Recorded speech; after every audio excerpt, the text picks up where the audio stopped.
Today is gonna be a very exciting but also nerve-wracking day. I'm gonna be doing my first public speaking event. I'm trying not to make it like that big of a deal so I don't freak out. I'm gonna be one out of 3 artists speaking on a panel about money, life, and a creative career, and I'm very, very nervous. I feel sick. I'm so nervous. My stomach feels really, really funny, and I'm just like really thirsty all the time. But one of my favorite things to do that actually does calm me down is to do my makeup. So I thought, why not film a get ready with me for my first public speaking event.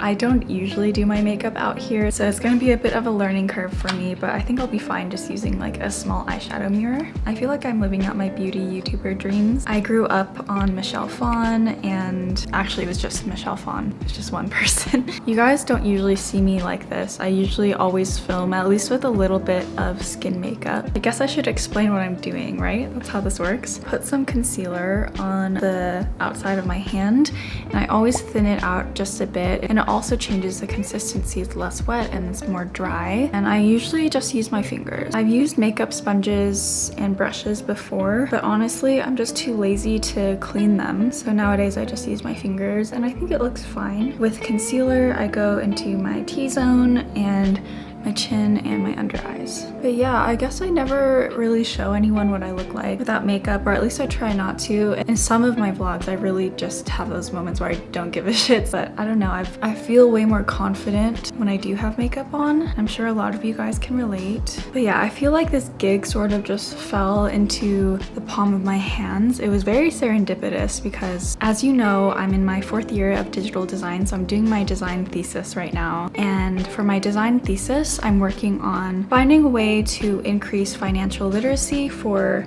creatives, because at first I really just wanted to increase financial literacy for women. So last semester I spent all 3 months researching female financial literacy, like what factors into financial literacy, what are the social and cultural, political barriers of women gaining financial literacy. I guess it's very apparent that I've always been a fan of financial transparency, and growing up I was always constantly aware of my family's financial state, because even as a 7 or 8-year-old, it's very easy to tell when your parents are stressed or when your family is stressed, and a lot of it did have to do with the recession in 2008. Now I'm just using a foundation. I don't normally do foundation. I usually just spot conceal, and I feel like that's good, but I got this in an Ipsy bag and decided to try it, and I didn't realize just how different the texture of foundation was. I thought all foundation was really thick and that I only needed concealer, but foundation really is just so much thinner, so it feels much better. I can put it on my cheeks and my forehead just to like correct the tone a bit. I just have a little bit of discoloration on my cheeks and around my mouth and my forehead and everything.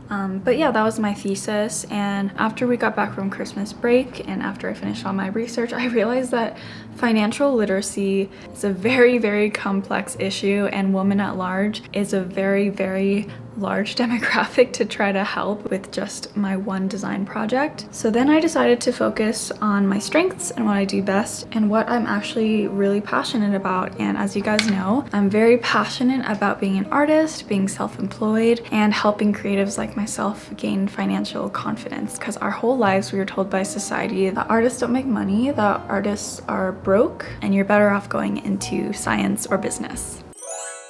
Before we move on, I want to thank the sponsor of this video, HelloFresh. As I've been navigating my whole art business journey, I've come to realize that the most important asset to have is time. Having more time gives you the ability to grow your business, to nurture your community, try new things, and above all else, connect with your loved ones. HelloFresh knows that you're busy, so they take care of meal planning and prepping, freeing up extra time in your schedule so you can do what you love. With pre-portioned ingredients, foolproof recipes, and convenient doorstep delivery, HelloFresh makes it easy to get dinner on the table. With the cost of groceries going up and up and up, now is the perfect time to get started with HelloFresh. HelloFresh is cheaper than grocery shopping, and it's also up to 70% less expensive than eating out. Especially if you're living with roommates like me, buying groceries and cooking for 4 can be very, very stressful, but HelloFresh makes mealtime easier and healthier with delicious recipes is made with fresh ingredients delivered to your door. No lines, no hassle, just great tasting meals that you can whip up and enjoy in the comfort of your home. So go to HelloFresh.com and use code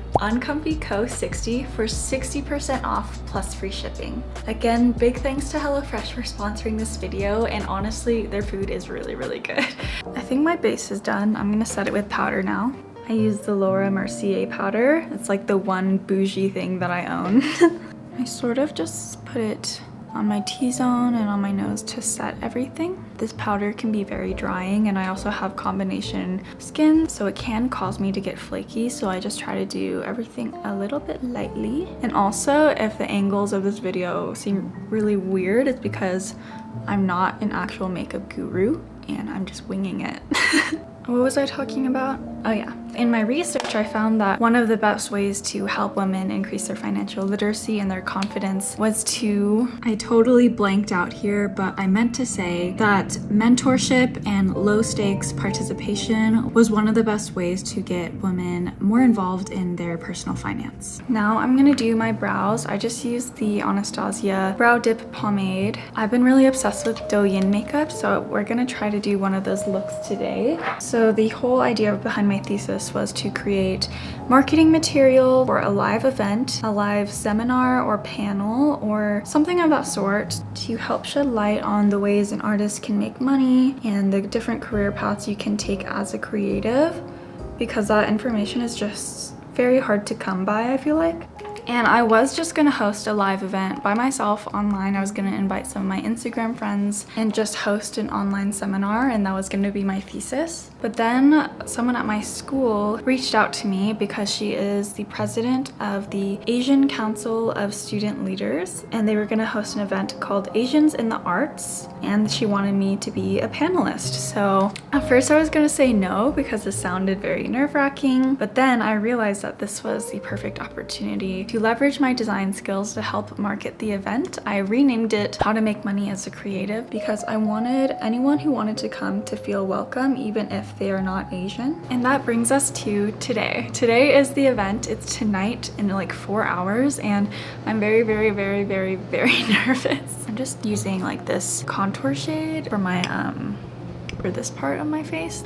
I feel like in the past, I've always been okay at public speaking in front of my class and my peers, but in the past couple years, especially in college, I don't know, I just get super, super sweaty, and I feel like my heart is gonna just beat out of my chest. I'm also just nervous that no one will show up, and all the friends I invited are just gonna be like, oh, no one showed up to her event. I think that's my biggest fear. But honestly, when I think about it, I'd be happy if just 10 people showed up. That'd be amazing. I just did a little contouring here and then the tip of my nose. I have a very small, flat Vietnamese nose. So like my nose bridge only goes like a centimeter above the rest of my face. So I'm really trying to emphasize having a nose bridge by contouring this spot right here. The contour is contouring. I feel like my day-to-day makeup is very similar to this, just like doing this is enough to completely change my face. Just base makeup, a little bit of powder, and a little bit of contouring. I don't like to use cream formulas because even though my face is drier, it's also like oily in a weird way. So I find that like cream products just make the dry flakes of my skin really apparent. So I use powder for almost everything. I really love using blush. I've already hit pan on this, which I just got like 2 months ago, I think. I love blush because depending on where you put it, you can really change your face. I think I'm gonna go for a more youthful look today. I don't want to look intimidating. I want this event and this panel conversation to feel really cozy for everyone that wants to go. So I just put blush on the apples of my cheeks. And I also extend it past my cheekbone because I think I saw someone do this and it like contours your cheeks without even using contour. But like I said, I'm not a makeup guru. I'm really just doing this for fun, and I feel like chatting with you guys is a good warm-up for talking to people in real life. I also saw someone set their under eyes with blush, so I'm gonna do that too. Just a little bit. I've never done this before. And that is the base of my face. Now for the fun part, which is eyes. I have literally just been using this single color. It's like a dark pink, a berry pink. but it's a little sparkly, but also a little sheer, so it's very easy to use and blend. I find that very pigmented eyeshadows are very hard for me to use just because, I don't know, my skin's weird. It like clings onto things and it doesn't blend well. I've been seeing a lot of Douyin makeup artists do this where they use the same eyeshadow around here and then also on their Aegyo. I've played around with a lot of different eyeshadow looks, and I feel like for my skin tone, I look best with cooler pinks instead of warm tones. I've also tried purple, but I don't think purple looks that good on me either. You guys, I forgot to highlight.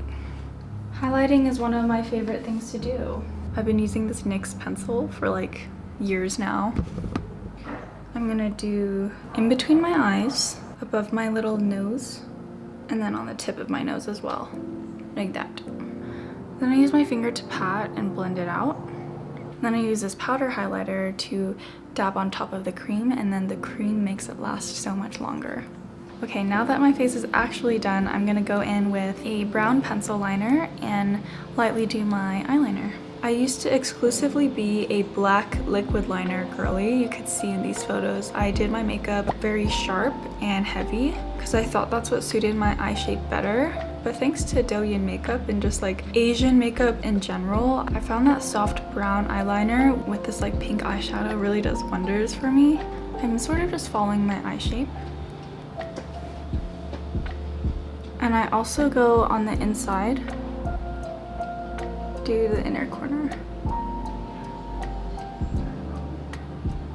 Okay, so I'm pretty happy with my eyeliner. It was just a super simple, very light brown liner, and I literally just use my nail to sharpen up the edges as I go, so it's soft yet defined. And I'm gonna put on some manga lashes now, but I will not be doing that on camera because I'm still very new to false lashes and I need 100% focus, so I'll be right back. I went pretty heavy on the bottom lashes, and the top lashes are just like little individual manga lashes with mascara.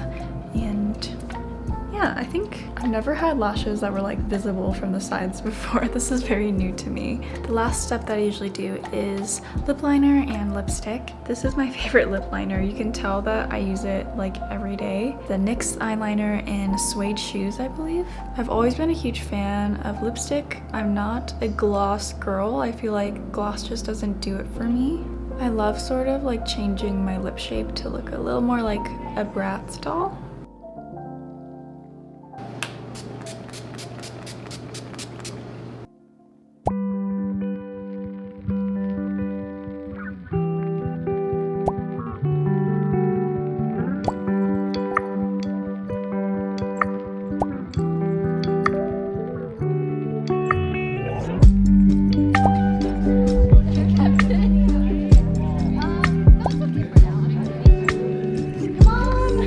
Your food is safe. You guys can turn on, touch the speakers real quick, you know, just.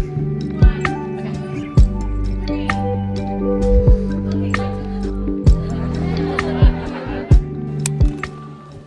2.5 years, I started in the fall of 2020, and what I realized is that if I wanted to take a break from making art and I wanted to close my shop, I wouldn't have money, I wouldn't have income.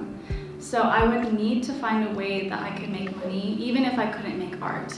And that's where content creation comes in. It's thinking about your future self. The ultimate form of self-care is thinking about your future self and taking care of your future self. By putting in this hard work now, building out my YouTube channel, building out my social media so that even if one day I can't make art again, I can still make content and I can still share my story and I can still help people. Yeah, I was just having a question on like, how do you talked a lot about having like multiple streams of revenue.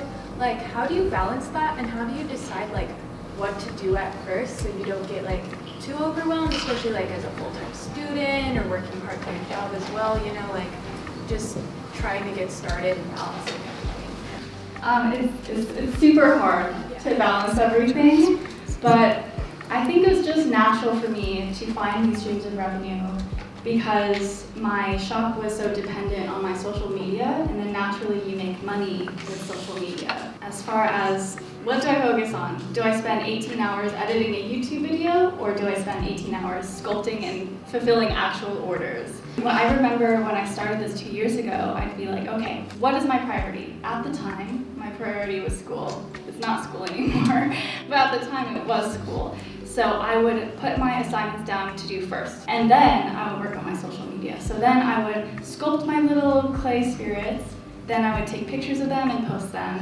And it's really not as much work as you would think when you're first starting, because there's less people waiting on you.